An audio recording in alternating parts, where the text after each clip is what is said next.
Depending where the camera was.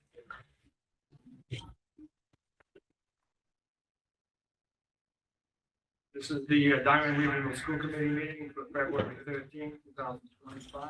Roll call. Mr. Jennings, Here. Mr. Beegan, Here. Mr. DiBiaseu, Here. Attorney Flanagan, Mr. Manuel, Here. Ms. Menard. In accordance to Massachusetts General Law, Chapter 30A, Section 20F, any member of the public may make an audio or video recording of this public meeting. A member of the public who wishes to record the meeting must first notify the chair and must comply with the requirements regarding audio or video equipment established by the chair, not to interfere with the meeting. Anybody recording? I don't believe so. I had to log out of the meeting. So just give me one quick second.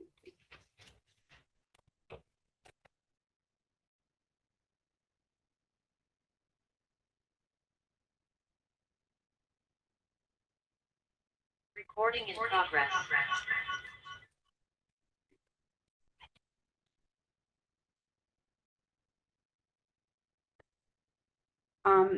No one is recording. Nobody. Okay. Pledge allegiance.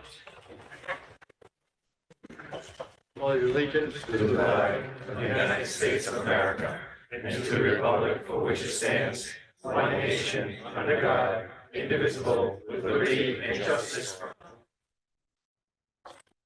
Need a motion to approve the January 9th, 2025 minutes. So moved. Need a second. All in favor? Aye. Roll call. Mr. Jennings, Yes. Mr. Beegan, Mr. DiBiaseu, Yes. Attorney Flanagan, Mr. Manuel, Yes. Ms. Menard. 1.4, we have the student report. Hi, everybody. My name is Diman. I'm a Fall River student at Diman in the electronics engineering shop. When I graduate, I intend to pursue electronics in college, like through electrical engineering. So last Tuesday, I attended the Southeastern Massachusetts Association of Student Councils conference on February 4th. I got to share my survey strategy with other schools in the workshops, and I made a few new friends also. Our update on the lunches right now is that we've increased variety in daily offerings. There's a consistent availability of wraps throughout lunch periods, continuation of our popular charcuterie trays, and introduction of new items and alternatives this month, such as Philly cheesesteak, rodeo burger, and meatball sub. I also saw cream of chicken soup. That sounds pretty good. The new Bengals Build Excellence hallway is already improving student morale as students get to see evidence that their hard work is recognized. We will continue to make Diman a school where students feel celebrated. I have some pictures of it here. I'm not sure if you all have that, but you can see it there and also in the school building. And then after reaching out to other schools for fundraiser inspiration and not getting any responses, I'm going to use my resources as a member of the Massachusetts Association of Student Representatives to come up with some ideas. So one person said they did a crumble fundraiser. I don't really know the details on that, but I'd love to find out because I know a lot of students in our school really like crumble. And for the future, I would love to bring back the trade fair as well because it allows students to navigate an engineering problem on their own. And it produces tangible evidence that they did something to be proud of. And we can bring our community together to showcase our abilities as Diman students by inviting industry professionals to check out our work and sponsor the event. And that's all I have. Thank you. Any questions? I have one question. You brought back something that was near and dear to my heart when I was here a few years ago. The trade fair. What was the trigger for that? You brought back the trade fair that you mentioned. I don't remember, but also just going along with like the Build Excellence hallway and like seeing students recognize themselves as being somebody who is on that wall. Like I think that is a part of it, and then also using teamwork because, like for example, in electronics, we don't really do group projects, and I would love to learn how to work as a team better as well. I think a trade fair might allow that to happen too, like some collaboration between students. I know some other shops do that a little bit easier, but that's my train of thought. I like the concept because it was very big around here, that when we did have it, so. I was there. Thank you for saying something about that. Thank you. Thank you. Welcome. Helena, do we have anybody who signed up? We do not. Moving on to 3.1, other matters, MSBA School Committee, Building Committee. Mr. DiBiaseo, you want to give a report, or you,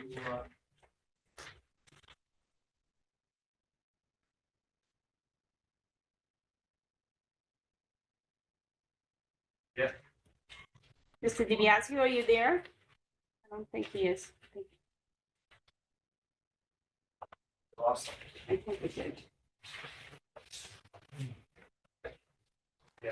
All right, fine. So, yeah, Mr. Chairman and the other committee members, at the last school building committee meeting, there was a lively discussion about the difference of something that we were saying, what the difference between a PCO and a PCCO. Suffolk Colliers and KBA did a great job explaining where the buckets of money are coming from and how they the money's already allocated, and how certain things are now being taken out of those quote buckets that were allocated way back when the project began, and are now being spent to bring in the contractors. We did approve that night quite a bit of money, and it was all money that we already had in place. So this is not new money, it's not going back to the communities and asking for any money. It's just now that the project, that portion of the project has come up, this is now the time to say, we need this amount of money to work on that. And thus, we got a better understanding of change orders, not adding money to the project at all, but utilizing the money we have on hand. That was mostly the substance of it. Okay. They did a good job. They did a very good job. Mr. DiBiaseo is back. You back? Yes. Mr. DiBiaseo, you need to add anything to that, or? No, but Brian, I'm gonna try to get a hold of you tomorrow, because I've been watching all the PCOs coming in, and I wanted to talk to you about a couple of them that I have a couple questions on. Good. All right. Okay, moving on, we have, your change order PCPO number 002. Recommendation was to reaffirm the PCCO number 2 for a total amount of $76,014.58. Need a motion to approve. Need a second? Second. All in favor? I need a roll call. Mr. Jennings, Yes. Mr. Beegan, Yes. Mr. DiBiaseo, Yes, Attorney Flanagan, Mr. Manuel's, Yes. Ms. Menard. I voted twice, yes. Okay, then we need the authorization to sign PCCOs by the school building committee. Recommendation is to authorize Mr. Bentley and Mr. Kitchen to sign PCCOs approved by the school building committee. Need a motion to, So moved. need a second? Second. All in favor? Aye. I need a roll. Mr. Jennings, Yes. Mr. Beegan, Mr. DiBiaseo, yes, Attorney Flanagan, Mr. Manuel's, Yes. Ms. Menard. Yes. Do we have any other updates on the project? The updates that you'd be looking for, Mr. Jennings, are contained in some of the information that you have. You can see, including a construction update, which is this brochure that is colored. And that brings you pictures, work completed, and projected work that is coming up very shortly. What are you doing? Yeah, or. It's, yeah. Moving on to the MSBA project expenditures, Mr. Kitchen. The expenditures for this month of January 31st from Colliers is invoice for $165,579.34. ABA January is $115,537. And from Suffolk on the AIA contract, $7,396,690.20. All right, I need a motion to approve the project expenditures as submitted. Need a second? Second. All in favor? Aye. A roll call? Mr. Jennings, Yes. Mr. Deegan, Mr. DiBiaseu, Yes. Attorney Flanagan, Mr. Manuel's, Yes. Ms. Menard. Yes.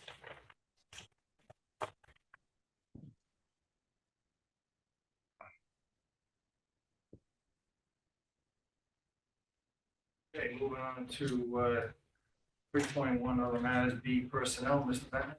Yes, for the committee's information, that there have been appointments of two ESL paraprofessionals, Christopher Beard and Idalina Moniz, both appointed as ESL professionals, paraprofessionals. They are working specifically with our English language learners and specifically in shops for those students who have a little difficulty understanding English, and helps them better understand the technical aspects of what's going on inside the shops. They're a good addition to our school, for sure. We're also, as you see, three of them there. Madison Pereira, carpentry and cabinet making. She was to that program. She's a member of the class of 2024. She's currently employed in the carpentry trade where she builds custom windows and doors. Ms. Pereira is seeking appointments to the advisory board as a business and industry member. Second one is Rachel Resendes, carpentry and cabinet making also. She's working in the field for 17 and plus years. She has experience as an unrestricted contractor for 13 years and an owner for 17 years. This was the appointment to the parent member. And the last one is Trent Resendes, carpentry and cabinet making. Mr. Resendes is a current 10th grade student in the carpentry program. He's looking to be an active advisory board member to contribute to his knowledge and input as a student.